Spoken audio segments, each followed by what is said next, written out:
ويزكيهم ويعلمهم الكتاب والحكمة وإن كانوا من قبل لفي ضلال مبين. قال الله تعالى أيضا وأرسلناك للناس رسولا وكفى بالله شهيدا. وقال الله تعالى أيضا وما أرسلناك إلا كافة للناس بشيرا ونذيرا ولكن أكثر الناس لا يعلمون. صدق الله العظيم. السلام عليكم ورحمة الله wabarakatuh. Kabari? Alhamdulillah. Cari gang yang dimuliakan Tuan Pengerusi Surau Kiai Haji Rizwan, Tuan Imam, Tuan Bilal, barisan AJK, ibu-ibu, ayah yang saya sayang sekalian. Pertamanya dan selamanya kita syukur kepada Allah Subhanahu wa taala yang telah berikan kita nikmat iman dan juga nikmat Islam. Dengan dua nikmat ini, nikmat iman dan juga nikmat Islam, kita masih ada lagi atas agama ini. Selain dua nikmat itu apa Ustaz? Ada tak nikmat yang perlu kita syukuri selain nikmat iman dan juga nikmat Islam? Ada. Dua nikmat yang besar. Kata Nabi sallallahu alaihi wasallam, ni'matani maghbunun fihima kathirun minan nas. Dua nikmat yang manusia sering lupa-lupakan, sering alpa-alpakan. Aku dah kasih dia hidup dekat dunia, dia lupa dua nikmat ni. Kata Nabi sallallahu alaihi wasallam, apa dia? As-sihhatu wal faragh. Kesihatan dan juga masa lapang. Kalau tuan-tuan pernah belajar kitab Penawar Bagi Hati, Syekh Abdul Qadir Al-Mandili, penawar bagi hati kita tasawuf. Dia kata apa? Syekh kata apa? Ketahuilah, syukur ialah hamba itu gunakan nikmat yang telah diberikan oleh Allah seperti telinga, mata, kaki, tangan dan lain-lain sesuai dengan tujuan dijadikan anggota tersebut. Kalau pernah belajar kitab Penawar Bagi Hati Syekh Abdul Qadir Al-Mandili, setiap bab mensyukuri mata, bagaimana mensyukuri mata, apakah contoh-contoh kufur pada mata. Dibicarakan tangan dan kaki, apakah contoh-contoh mensyukuri tangan dan kaki, apakah contoh pula untuk mengkufuri nikmat kaki. Setiap anggota itu dibicarakan satu bab yang khusus. Tuan-tuan boleh tengok, boleh buka, kalau ada ustaz yang mengajar Penawar Bagi Hati kat sini, tanya dia macam mana. Okey, kata Syekh Abdul Qadir Mandili, gunakan telinga untuk apa Haji? Dengar Al-Quran, dengar hadis, masuk kuliah, dengar ilmu yang manfaat. Gunakan kaki untuk apa? Untuk tekan pedal minyak, pergi ke masjid, pergi jumpa saudara, pergi ke Mekah dan sebagainya. Gunakan tangan untuk apa? Gunakan tangan untuk menulis. Kalau pandai kat Facebook tu, tolong sharekan apa yang baik kan. Ada selalu selamat pagi kan. Untuk yang veteran ni selalu selamat pagi, moga dipermudahkan urusan. Share tu pun pahala. Itu cara syukur nikmat. Kerana syukur ini membawa dua faedah yang utama. Kalau orang itu syukur, Allah bagi dia dua perkara. Yang pertama ialah apa? Ditambah nikmat. Syukur dengan satu nikmat, Allah tambah nikmat yang lain. Syukur satu nikmat, Allah tambah dengan nikmat yang lain. Apa kata Allah? La in syakartum la azidannakum. Kalau kau syukur, kau betul-betul syukur, gunakan apa yang kau ada dekat tangan kau, apa yang kau ada dekat kaki kau, apa yang kau ada dekat mata kau, tambah nikmat lain. Selain itu Ustaz, ditambah nikmat apa lagi? Akan dikekalkan nikmat tersebut. Tuan-tuan nak kekalkan nikmat, nak tambah nikmat, nak tambah kaya, syukur. Dikekalkan nikmat. Kerana itu kata Ibn Athaillah dalam kitabnya Al-Hikam. Tuan-tuan pernah belajar Al-Hikam? Al-Hikam Ibn Athaillah, dia kata apa? Man lam yashkurin ni'am faqad ta'rudu li zawaluha faman syukriha faqad qayyadaha bi'iqalih. Al-Hikam Ibn Athaillah kata apa? Barang siapa yang tak syukur nikmat, maka itu petanda Allah nak tarik nikmat tersebut. Kata Ibn Athaillah. Kata ahli ilmu yang lain, man u'tiya wa lam yashkur, salbun wa lam yash'ur.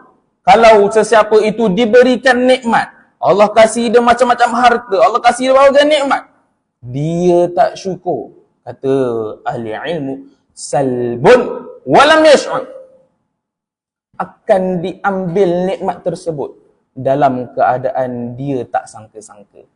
Duk selama ni kita minta rezeki dengan Allah, kita minta apa? Adalah tolonglah rezeki apa-apa yang kita jalan tak sangka-sangka. Rupanya Allah boleh tarik nikmat tersebut dengan jalan yang tak sangka-sangka juga. Salbun walam yash'ur, kata ahli ilmu. Diambil nikmat tersebut tanpa dia sedar pun. Kata itu.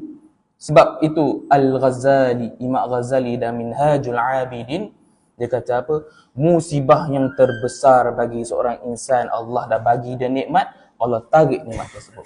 Dulu Allah kasih dia mata, hilang mata. Dulu Allah kasih dia tangan, hilang tangan. Dulu Allah kasih dia kaki, hilang kaki. Dulu Allah kasih dia beri masjid ni, mari surau, Allah tarik nikmat tersebut. Kata Al-Ghazali, inilah musibah yang besar. Baik. Tajuk pagi ini bukan bab syukur. Itu introduction je. Sebab apa? Nak kaitkan dengan Rasulullah sallallahu alaihi wasallam. Rasulullah sallallahu alaihi wasallam merupakan seorang yang paling bersyukur dalam kalangan manusia.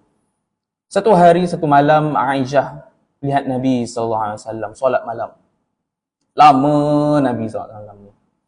Kata Aisyah, hatta tafattara rijlah. Tafattar, kita selalu dengar iftar.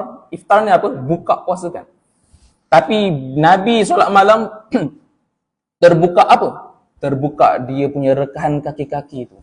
Tunjukkan apa? Lama Nabi SAW berdiri solat. Atau Aisyah terkejut. Kata apa? Qala ya Aisyah, ya Rasulullah, abang, ya Rasulullah, atasna'u hadha wa qad ghufira lak. Kenapa kau buat ni, bang? Sedangkan Allah dah ampunkan dosa yang akan datang dan dosa yang sebelum-sebelumnya. Apa kata Nabi? Afala akuna 'abdan syakura. Tak boleh ke aku ni jadi orang yang bersyukur? Itu kata Nabi sallallahu alaihi wasallam.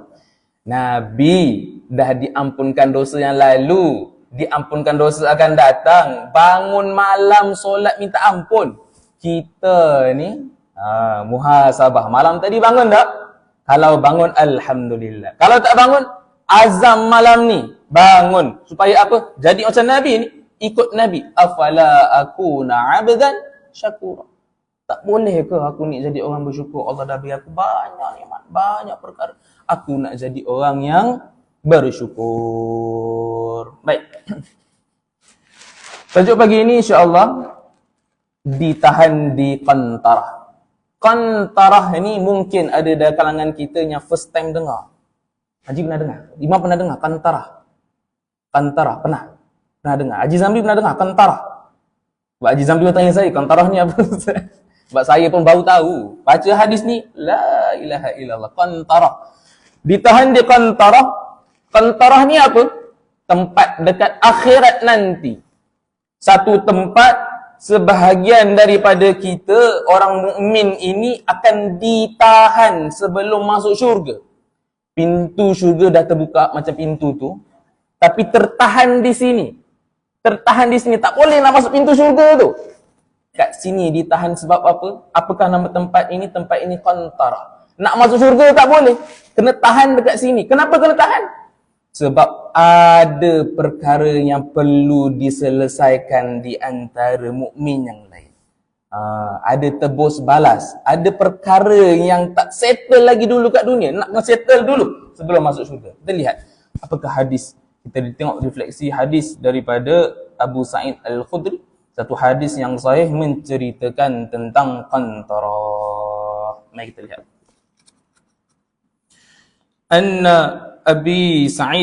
Aba Sa'id Al-Khudri radhiyallahu anhu qala Rasulullah sallallahu alaihi wasallam yakhlusul mu'minuna minan nar Satu hadis yang sahih diriwayatkan oleh Abu Sa'id Al-Khudri, direkodkan oleh Imam Al-Bukhari dalam kitab dia.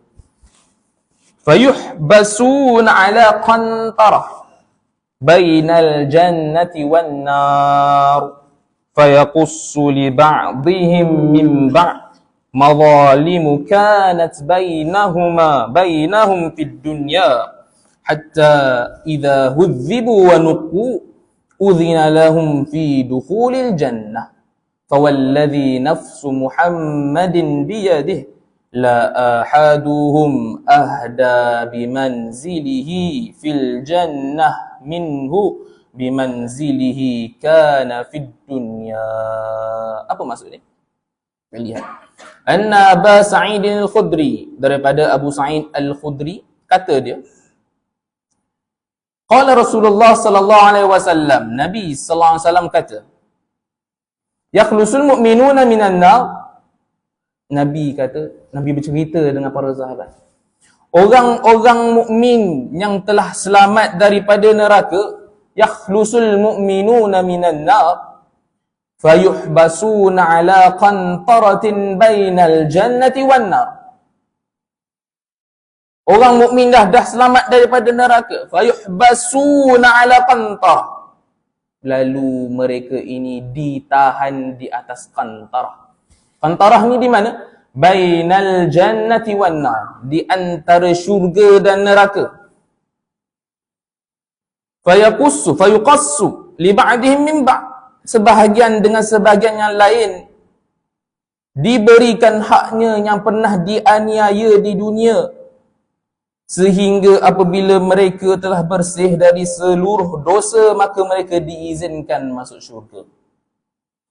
Hatta idza hudhibu wa nuqu, kata Nabi. Dah bersih, dah diberikan hak kepada orang lain, dulu pernah aniaya orang, maki orang, kata ke orang, dah bersih, dah settle, baru boleh masuk syurga, kata Nabi.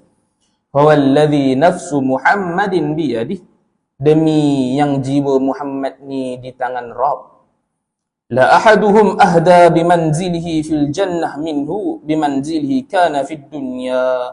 Seseorang daripada mereka, yakni di kalangan ahli syurga itu, lebih mudah sampai ke tempatnya di syurga berbanding dengan sampai ke tempatnya di dunia.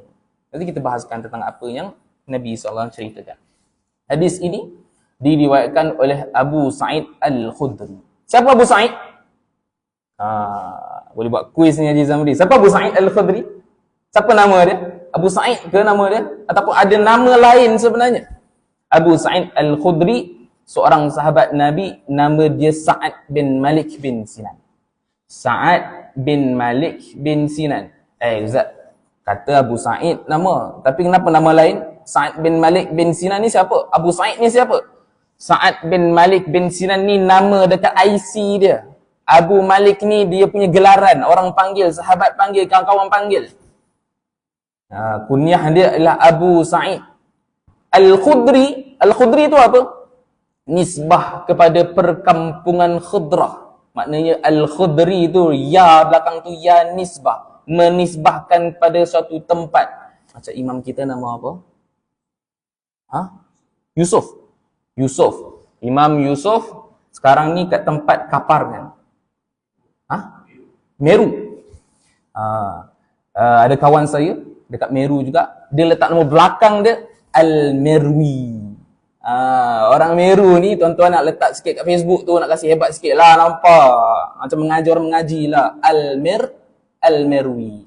Haji Zamri Al-Merwi. Sebab apa? Asal dekat Meru, duduk Meru. Ada sebagian ulama kata, seorang tu kalau dia duduk satu tempat 3 tahun, lebih pada 3 tahun, boleh disbahkan diri dekat tempat tu. Al-Merwi, contohnya dekat Meru. Pernah dengar Al-Banjari, daripada Banjar. Al-Makki, daripada mana? Al-Makki, Mekah. Al-Madini, daripada mana? Madinah. Kalau Shah Alam, Shah Alam macam mana nak nisbahkan? Saya duduk Shah Alam. Agaknya macam Shah Alami. Kawan saya ada juga nama Shah Alami. Nama macam hebat. Kau daripada negara mana ni? Shah Alami. Lah, dari Shah Alam je UiTM tu. Shah Alami. Okay? Al-Khudri nisbah kepada Abu Sa'id ini. Dia tinggal dekat Al-Khudrah, perkampungan Khudrah. Kat kampung nama dia Khudrah. Okay. Beliau dan ayah dia kedua-duanya sahabat. Sa'id bin Malik sahabat, Malik bin Sinan juga sahabat. Dan beliau ini Abu Sa'id Al-Khudri ini masih muda, sahabat-sahabatnya muda. Pernah datang kat Nabi SAW. Izinkan aku pergi Bukit Uhud untuk perang Uhud. Boleh tak? Boleh tak aku nak ikut kau pergi perang Uhud? Nabi kata apa? Masih kecil lagi. Bersabar. Nanti dah besar sikit lah.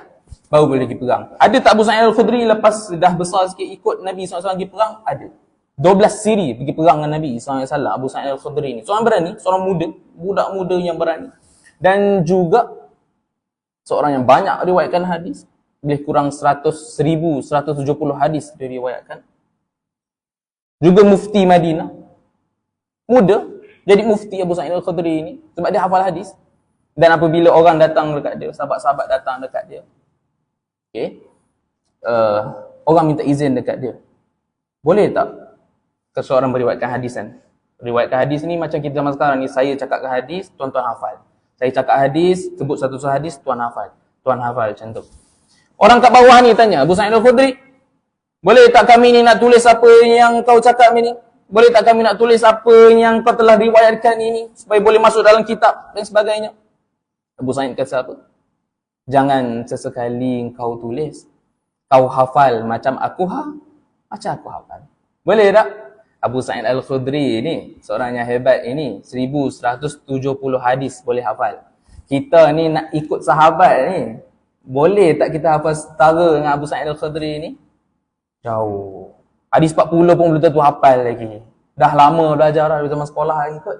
Hadis 40 tu, tak apa hafal. Jadi beza jauh kita dengan para sahabat.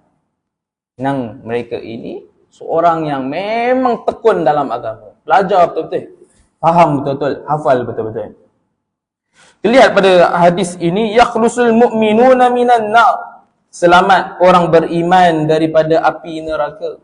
Fayuhbasun. Habas ini maknanya ditahan, dipenjara, apa lagi ayatnya sesuai?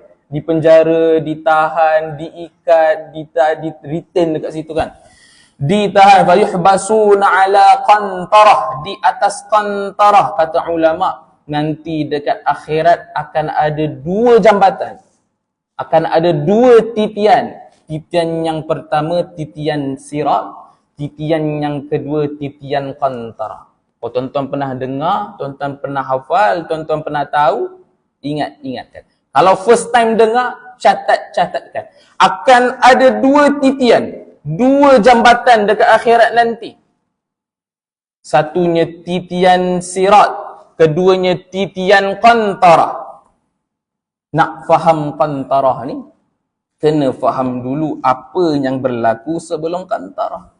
Nak faham qantarah ini, kena faham dulu titian sirat. Kita nak panggil jambatan as-sirat tu macam tak kena pula. Sebab jambatan ni besar. Lori boleh masuk. Kalau titian tu nampak kecil. Kalau satu kayu tu naik atas motor, tu panggil titi kan. Nak panggil jambatan besar sangat. Nak bagi titian rasa lagi okey, lagi tepat. Titian as-sirat, kemudian titian qantarah. Di mana sirat ini dibentangkan di atas neraka Jahannam. Maghrubun ala Jahannam. Diletakkan di atas neraka Jahannam. Siapa yang akan naik titian sirat? Semua orang ke? Tak. Orang mukmin je. Yang beriman je akan naik titian sirat. Dekat sinilah kita akan diuji. Orang mukmin akan diuji. Dekat sinilah Allah tes orang mukmin. Hisab dia sebelum dia masuk syurga, hisab dia sebelum dia masuk qantarah. Maknanya dekat sirat tu, lalu kalau jatuhlah dalam neraka Jahannam. Kalau tak jatuh, kena berhenti dekat qantarah sebelum masuk syurga. Kat qantarah tu belum tentu lagi. Masih ada lagi checkpoint terakhir sebelum masuk syurga. Pintu dah terbuka dah. Nak masuk tak boleh. Sebab ada apa? Kena settlekan dulu urusan-urusan kau dekat dunia yang kau pernah sakit ke hati orang. Orang pun sakit ke hati kau dan sebagainya. Jadi, saya ulang balik. Nak tahu qantarah ni, kena tahu map dekat hari akhirat nanti. Kena tahu kronologi hari kiamat. Bermula dengan tiupan pertama, kemudian tiupan kedua, bangun, mahsyar, kita cari syafaat. Kemudian kita mula dihisap satu persatu, seorang-seorang. Kemudian pergi ke telaga Nabi, dah sampai telaga Nabi baru naik sirat. Bila naik sirat ke kantarah, kemudian baru ke syurga dan neraka. Jadi orang yang dah tahu, dah belajar dan faham, dia tahulah nanti dekat akhirat macam mana dia nak berjalan. Orang yang tahu, sebab hari kiamat ni dia belajar pun fardu ain juga. Nak kena tahu sebenarnya apa yang akan jadi nanti. Nak tunjukkan mukjizat Nabi SAW, boleh ceritakan apa nanti dekat depan. Okay? Bermulanya hari kiamat ini setelah turunnya Dajjal, dibunuh Dajjal, turun Ya'juj Ma'juj, dibunuh Ya'juj Ma'juj dan sebagainya. Kemudian Islam ini hidup dalam keadaan yang hebat. Tidak ada kekacauan, tidak bergaduh antara satu sama lain. Kemudian Allah hantarkan satu angin daripada arah Syam, matikan ke semua orang Islam. Saya bawakan kronologi, tuan-tuan. Dah mati semua orang Islam, angin itu daripada Syam, mati semua Islam, hatta orang yang dalam gua pun mati. Angin tu lalu matikan ke semua orang Islam, kata Syaraf Al-Qudha. Maka dicabut roh-roh orang mukmin. Hatta dekat mana pun dia berada. Okay? Daripada Abu Sa'id Al-Khudri, dia dah mati semua Islam ni akan jadi satu peristiwa. Seorang kulit hitam yang Nabi SAW katakan Zus Sawiqatain, seorang yang ada dua betis kecil ini, dia datang ke Kaabah, dia hancurkan Kaabah. Yukharribul Ka'bah Zussuwaiqatain minal Habasyah. Akan ada orang yang dua betis yang kecil daripada Habasyah. Yukharribul Ka'bah, akan menghancurkan Ka'bah. Imam An-Nawawi rahmatullah alaih, dia kata Zussuwaiqatain ini maknanya orang daripada Habasyah, daripada Ethiopia yang gelap-gelap tu, datang ke Ka'bah, dia hancurkan Kaabah. Ka'anni bihi aswadu afhaj, kata Nabi SAW. Seakan-akan aku lihat dia orang yang kulit dia memang betul-betul hitam.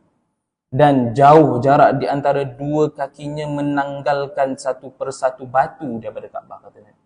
So, orang kulit hitam akan hancurkan Kaabah. Ambil satu persatu bata tu, letak ke tepi, letak ke tepi, letak ke tepi. Ustaz, dia hancurkan Kaabah tu orang mukmin mana? Orang Muslim kat mana? Tak ada siapa ke yang nak lawan? Kerana Saudi lepas tu dekat mana? Kata dia katakan tadi tu, dah mati semua orang Islam tu kan? Tak ada siapa yang halang lelaki ni. Cerita ni sahih tak? Sahih. Ada dalam Sahih Bukhari, riwayat Al-Bukhari. Dihancurkan Kaabah oleh orang kulit hitam. Dihancurkan, ditolak satu. Sebab apa? Ulama bahaskan, tengok. Rupanya dia mencari harta dekat bawah Kaabah tu. Dia ingat, dia orang kata dekat dia ada harta bawah tu. Dia hancurkan Kaabah untuk cari apa yang ada di bawah. Orang Muslim tu tak ada ke? Tak ada. Semua mati dah. Katakan tadi kan ada daripada arah Syam tu, angin daripada arah Syam matikan ke semua orang mukmin. Jadi datang orang ni hancurkan Kaabah. Dah hancur Kaabah, maka datanglah sangkakala yang pertama. Hancur. Ke semua orang-orang dalam dunia ini, ke semua makhluk dalam dunia ini yang mati, hancur dan sebagainya. Dan orang yang pertama mendengar sekali siapa? Pengembala dekat padang pasir. Dia dengar tu, kata Nabi SAW, waktu tu dia tengah betulkan air untuk unta dia. Air minuman unta tu dia tengah betul-betulkan. Dia tengok ke atas sebab dengar bunyi dan sebagainya.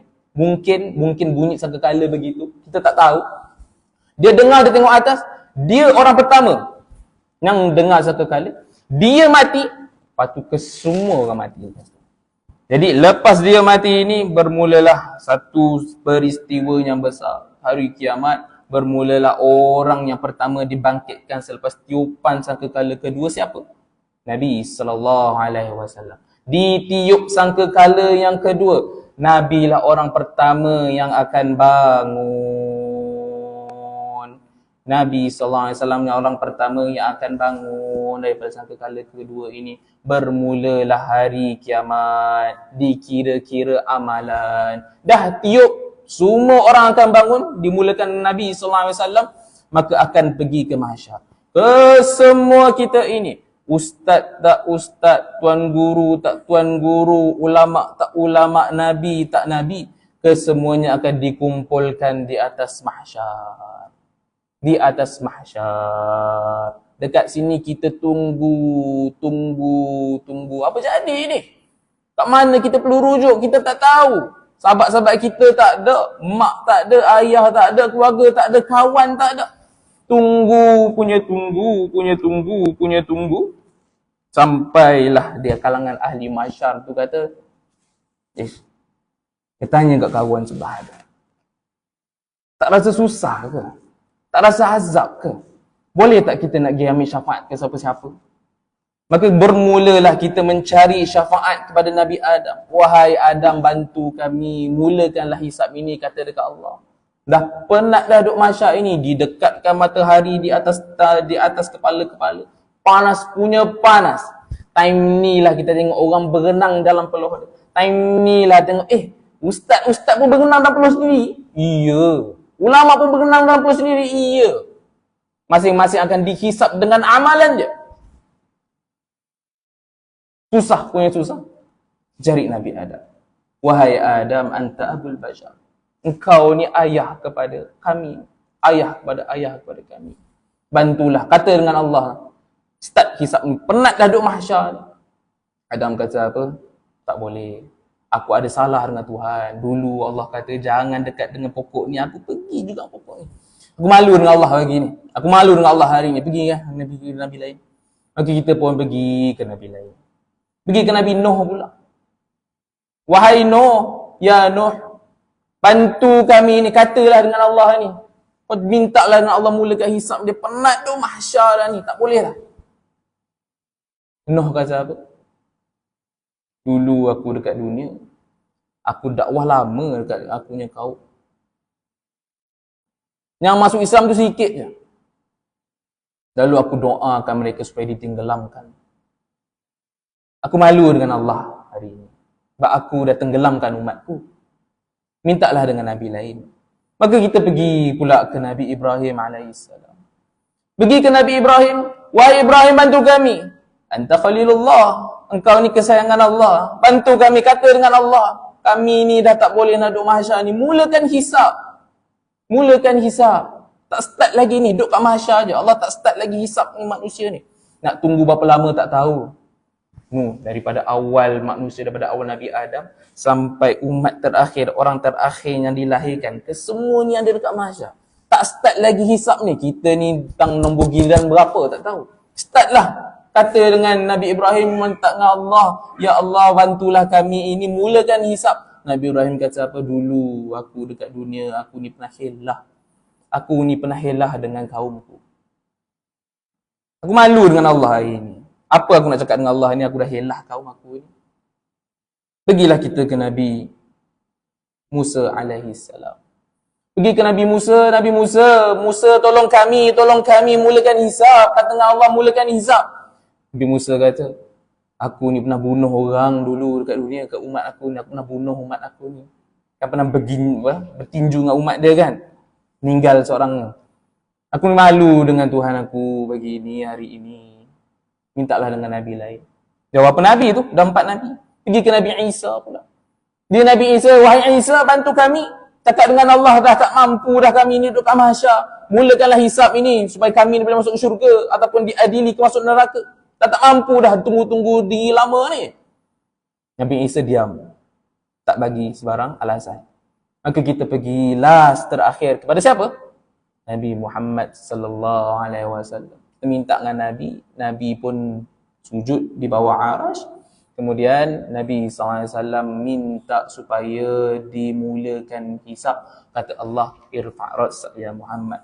Angkat kepala kau, wahai Muhammad. Sesungguhnya engkau dan sebahagian daripada engkau punya umat ni akan masuk syurga tanpa hisab. Bermulalah hisab. Selepas Nabi Muhammad yang sujud minta dengan Allah supaya mula hisab. Ini proses ini yang dinamakan sebagai syafa'atul uzma, syafaat yang teragung. Syafaat teragung Nabi apa? Nabi SAW dapat mulakan hisab. Selepas kita ni minta kepada Adam tak dapat. Minta Nuh tak dapat. Minta Ibrahim tak dapat. Dapat Musa tak dapat. Minta ke Isa tak dapat. Last sekali Nabi SAW yang dapat. Kunci syafaat tu pada siapa? Nabi Muhammad sallallahu alaihi wasallam. Baik ustaz, dah minta syafaat, kita akan ke mana? Mulalah hisab. Dikira amalan seseorang itu. Dekat hisab ini, dekat mizan ini bermulanya hisab. Orangnya dikumpulkan. Azzana muazzin. Akan ada suatu suara. Akan ada suatu suara minta apa? Yang Kristian mai ke sini. Yang Yahudi mai ke sini. Yang tak ada Tuhan mai ke sini. Semua orang pada hari ini akan ikut Tuhan masing-masing. Yang dulu sembah salib, duduk ke sini. Yang dulu sembah Uzair, duduk ke sini. Semua orang akan ditempatkan ikut Tuhan dia. Lepas tu apa Ustaz? Tuhan dia tu masuk neraka, sekali bawa geng-geng dia sekali. Yang Kristian, yang sembah salib ini, mu ikut salib ni masuk ke neraka. Mu yang Yahudi ni ikut mu punya kata Tuhan ni masuk ke neraka. Sekali dengan geng-geng dan Tuhan masuk sekali. Hadis yang sahih, saya dah bicarakan di Masjid Bulat di Petaling Jaya. Hadis ini membicarakan tentang kesemua orang ini akan ikut Tuhan. Tinggallah waktu itu orang mukmin, orang yang munafik tapi ada beriman dalam hati dia. Hanya orang iman dalam hati dia, dia je tinggal. Yang lain gimana Ustaz? Masuk neraka awal dah. Kemudian tinggal orang mukmin ini, mereka ini akan naik ke titian sirat. Ni saya ada masa beberapa minit lagi ni. Selalu sampai pukul berapa? 7.30. Dia suka. Saya tengok tuan ada tukar-tukar kaki banyak kali lah. Sampai pukul berapa je sampai? Dia suka. InsyaAllah.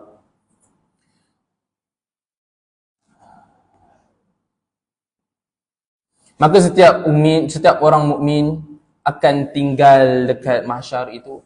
Mereka inilah, kita inilah akan pergi ke telaga Nabi sallallahu alaihi wasallam. Haudun Nabi sallallahu alaihi wasallam ini, sifat-sifat telaga Nabi ini bagaimana? Bentuk dia segi empat tepat. Yang mana kalau nak pergi ke kiri dan ke kanan telaga itu sejauh sebulan perjalanan. Kalau dulu the ancient Arab, orang Arab dulu naik unta, bawa barang-barang dagangan untuk pergi satu tempat ke tempat yang lain. Berapakah kapasiti boleh naik unta tu dalam satu hari? Boleh pergi tara mana, jauh mana? 80 km lebih kurang. Sebab tu boleh jamak tu, 80 km mana sehari perjalanan. Nabi SAW kata, besar telaga ni bentuknya segi empat tepat. Satu sisi ke satu sisi yang lain tu sebulan perjalanan. Jadi 80 darab 30 berapa? 2,400 km lebih kurang. Segi empat tepat bentuk telaga Nabi, maknanya 2,400 km ke kiri, ke kanan, ke bawah, ke depan dan sebagainya kan. Segi empat tepat gitu. Besar dia besar gitu. Ustaz ni biar betul Ustaz. Betul. Nabi SAW kata apa? Besarnya telaga Nabi ini daripada Ailah, Jordan. Daripada Jordan ke Yaman, tak silap saya. Tengok dalam Google Map, tuan-tuan boleh tengok. Tarik Google Map tu, daripada Ailah ke Yaman tu. Tengok kira-kira 2,200 km. Pagi tadi saya tengok. Memang betul. Jadi hadis Nabi SAW itu dibenarkan matematik zaman ni. Dibenarkan geografi zaman ni. 2,200 ke 2,400 lebih kurang lah tuan-tuan. Lebih kurang 2,400 segi empat tepat Nabi SAW punya telaga. Ada satu telaga je ke nanti dekat akhirat? Dah. Kesemua Nabi ada telaga dia. Umat-umat Nabi akan ikut umat-umat Nabi. Umat Nabi SAW akan pergi ke telaga Nabi. Umat yang lain akan ikut Nabi mereka sendiri. Satu sisi sebelum perjalanan. Ciri air dia macam mana? Wangi. Lagi wangi daripada kasturi. Lagi sedap daripada air di dunia. lagi putih daripada susu, lagi manis daripada madu. Kesemua ini ciri-ciri telaga yang Nabi dah sebutkan dalam hadis yang sahih, riwayat yang sahih. Sumber air dia daripada mana? Daripada syurga, daripada telaga Kautsar Nabi SAW daripada syurga mengalir ke mahsyar itu. Duk tu lah kita minum tu, telaga Nabi itu. Jadi lepas dah minum, ada dah kalangan umat-umat manusia ni yang Nabi SAW kata suhqan, jauh kau daripada telaga ini, jauh kau daripada telaga ini, pergi kau. Ada juga antaranya pelaku-pelaku dosa besar yang buat bid'ah dan sebagainya, perkara-perkara yang ditegah agama dia buat juga. Nabi SAW larang dia untuk minum dekat telaga Kautsar. Dah minum apa Ustaz? Mulalah naik titian sirat. Dah naik titian sirat, satu persatu akanlah lalu. Siapa orang pertama akan naik sirat? Nabi SAW. Kenapa Nabi SAW naik dulu? Sebab Nabi nak tengok umat dia. Bila setiap umat ini, setiap orang lalu di atas sirat, Nabi SAW kata apa? Allahumma sallim, sallim. Imam Yusuf naik ni, Allahumma sallim. Jangan jatuhkan dia, ya Allah. Jangan jatuhkan dia, ya Allah. Jangan jatuhkan dia. Siapa doakan? Nabi SAW. Nabi akan tengok seorang akan lalu. Sebab tu Nabi SAW kata dalam hadis yang lain, man salaka tariqan fihi ilman, sahalallahu lahu tariqan ilal jannah. Barang siapa yang tempuh satu jalan untuk tuntut ilmu, nak pergi ceramah, nak pergi kuliah, Allah akan mudah dia naik atas sirat. Maknanya sahalallahu lahu bihi tariqan ilal jannah ni maknanya apa? Naik atas sirat ni dipermudahkan sebab apa? Tuntut ilmu dulu dekat dunia. Belajar agama, rupanya sahalallahu lahu tariqan ilal jannah, dipermudahkan di atas titian sirat. Ustaz, nak belajar ilmu je ke Ustaz? Saya ni kadang-kadang nak jaga cucu dekat rumah, tak boleh nak main masjid ni. Ada tak amalan yang lain boleh nak senang naik titian sirat ni? Ada. Orang yang pertama dipermudahkan di atas titian sirat ialah orang yang terpaut hatinya dengan masjid. Nak tahu macam mana terpaut dengan masjid macam mana? Program-program dia join. Kalau dia subuh ni main, azan hari ni pukul apa? 5.48, zuhur pukul 1. Azam lah pukul 1 nanti nak main masjid. Dah main zuhur nanti, asal kau apa? 4.20. Bolehlah dulu makan dulu, main dengan anak dulu, tengok TV dulu, 4.20 main dulu. Orang terpaut dengan masjid ini dipermudahkan jalannya untuk ke syurga. Di atas titian sirat tu insya-Allah tidak tergelincir. Sebab titian sirat tu kata Nabi SAW ada jerat-jerat. Siapa yang atas tu? Tarik. Nak tarik ke bawah. Ada kalalib, macam pokok sa'dan. Nabi SAW kata duri-duri. Sesiapa yang lalu akan terkena, akan tergores, akan terkoyak kakinya dan sebagainya kan. Akan ditarik ke bawah, dicuba tarik ke bawah. Sebab apa? Sebab amalan-amalan dia dulu dekat dunia. Ada yang selamat? Selamat. Ada yang celaka? Ada. Jatuh dalam neraka Jahannam? Ada tak? Ada. Yang kedua Ustaz, ada tak orang yang dipermudahkan di atas sirat? Ada. Bersedekah. Orang yang banyak sedekah haji kat surau ni, tabung masjid ni ada. Tabung surau mana? Tabung surau? Duduk belakang, duduk luar tabung surau. Tabung surau. Luar. Tak kena ambil orang ke? Tak ada. Ada. Tak ada. Ada juga. Tak luar. Saya tak nampak. Lalu kat surau saya dia tak tepi-tepi tiang ke tepi dinding. Sedekah. Masuklah RM1 ke RM2 ke untuk masjid, untuk surau. Orang ini akan dipermudahkan atas titian sirat. Yang ketiga, untuk seller-seller yang ada kat Shopee, TikTok Shop dan sebagainya. Seorang yang tak boleh nak beli. Contohnya dia dah sell, nak jual, orang tu dah beli. Tak jadi beli, kita ampunkan. Allah Subhanahu Wa Taala permudahkan di atas sirat. Bagi siapa-siapa yang seller-seller ni kan, ada ke seller-seller sini, TikTok Shop. Ada, jual Shopee sini. Macam-macam. Kadang yang veteran-veteran pun ada jual kacang dan sebagainya, jual kapet. Mudah kan, buka phone je. Buka phone, lepas tu boleh jual macam-macam tak? Lepas tu, mempermudahkan kesulitan orang lain. Orang lain susah, dia mudahkan. Allah mudahkan dia di atas sirat. Dan yang kelima, orang yang dipermudahkan atas titian sirat, orang yang lindung orang mukmin lain daripada umpatan-umpatan. Seorang datang dekat dia, "Weh, kau tahu tak Haji Zamri gini?" Dah Haji Zamri bukan gini. Orang ni akan dipermudahkan di atas titian sirat. Dan setiap orang itu, sebab titian sirat saya katakan tadi tu kan, diletakkan di atas neraka jahanam. Neraka jahanam ni dia punya api tu hitam. Jadi di atas sirat pun hitam gelap. Yang lalu macam mana? Dengan cahaya amalan yang keluar daripada tangan-tangan kita, kaki-kaki kita, muka kita, mata kita, yang selalu buat amal soleh. Iya ke ustaz ni? Iya. Contohnya pada surah Al-Hadid. Allah kata apa? Yauma taral mu'minina wal mu'minati yas'a nuruhum baina aydihim wa bi aymanihim. Ingatlah ketika engkau melihat pada hari kiamat orang-orang yang beriman, lelaki dan perempuan, cahaya iman, cahaya amal soleh mereka ini dapat bergerak cepat di hadapan mereka. Maknanya di atas sirat ini mereka yang banyak amal soleh laju. Sebab apa? Nampak jalan, ada cahaya keluar. Jadi ustaz, yang kurang amalnya macam mana? Yang dip, klip, slow lah di atas sirat. Sebab tu Nabi kata ada yang lalu di atas sirat itu macam petir, piu, sampai masa tu. Ada yang lalu macam burung terbang, tip, satu. Ada yang berjalan, ada yang merangkak. Macam mana? Ikut kepada amal masing-masing dulu dekat dunia. Solatnya banyak, nampaklah, teranglah cahayanya. Solatnya sikit, Qurannya sikit, tak nampak. Okay ustaz, kalau munafik ni macam mana ustaz? Munafik ni lah jalan di atas sirat itu, kejap ada cahaya, kejap tak ada cahaya. Kejap ada cahaya, kejap tak ada cahaya. Allah rekodkan dalam surah yang sama Al-Hadid, yauma yaqulul munafiqun wal munafiqat lil ladzina amanu zuruna naqtabis. Ingatlah semasa orang-orang munafik, lelaki dan perempuan yang sedang meraba-raba dalam gelap gelita.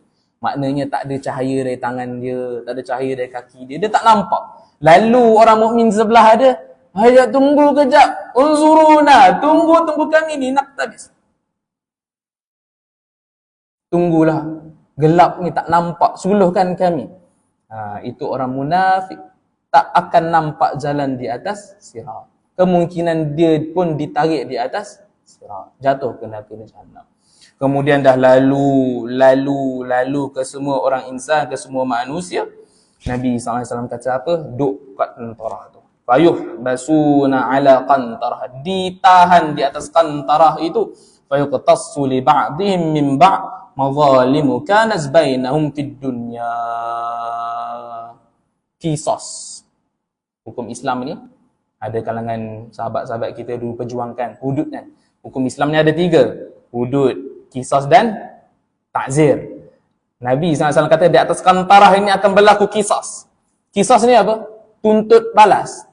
Kalau dulu dekat dunia, hukum Islam ni qisas ni bunuh balas bunuh.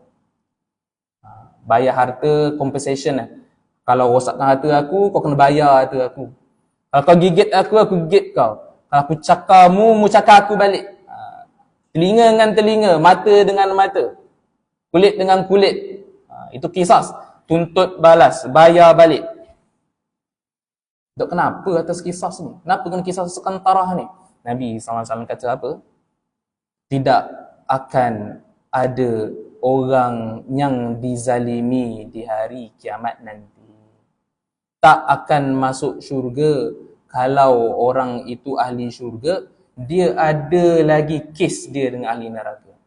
Takkan masuk ahli neraka tu ke neraka kecuali dah settle kes dia dengan ahli syurga. Kena tuntut balas. Ya Allah, dulu Haji Zamri ni, dulu Imam Yusof ini parking depan rumah aku. Dia ambil hak aku. Aku hari ni nak tuntut balas hak yang dia ambil dulu dekat dunia. Tangilah berlakunya kisah. Nak masuk syurga ni tertahan. Sebab apa? Ada hak lain yang perlu disettlekan. Ya Allah, dia ni, aku ni seller. Ting, kau tahu tick shop tu kan. Ting. Beli. Oh, nak beli. Nak beli kata tak beli. Dah lock dah harga. Tak beli. Ya Allah, dia dulu ni, hak aku ni. Dia dulu ambil hak aku ni, aku nak tuntut balas. Tang ni lah. Ya Allah, dulu dia ini pakai kopiah dah, pakai jubah, pakai pelekat. Duk maki ke aku? Aku dah maafkan dah. Cumanya ada perasaan tu. Ada perasaan tu yang aku hari ni nak tuntut balas balik. Tak masuk syurga kedua-dua orang tu. Itu rugi. Sebab tu rugi. Kalau kita dulu dekat dunia ni action. Kita jumpa akhirat nanti lah. Jumpa aku kat akhirat nanti. Aku nak cakap depan Tuhan. Yang haji-haji lainnya dah maafkan. Ni dah masuk syurga dulu lah. Assalamualaikum Ji. Saya masuk syurga dulu. Yang kau ni yang dulu action sangat. Tak nak maafkan orang.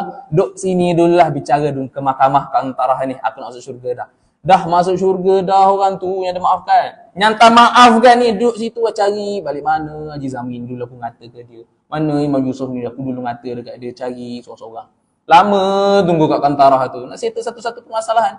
Mungkin Imam Yusof waktu tu Haji Zamri tengah settlekan. Kemudian baru dengan saya. Nak kena tunggu dulu lah.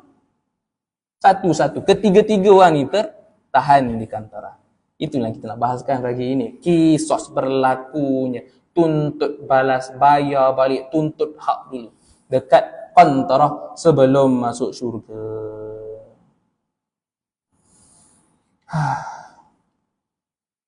Panjang lagi tu kan. Cukup aku. Ada soalan ke? Ada nak tanya ke?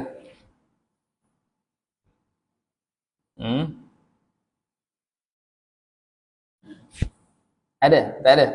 Tak ada, kita pergi makan. Ada makan ke? Ke puasa hari ni? Pakat puasa tu. Okey lah. Tak ada?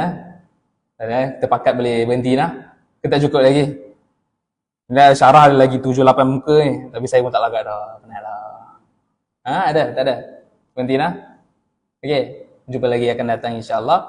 Assalamualaikum warahmatullahi wabarakatuh.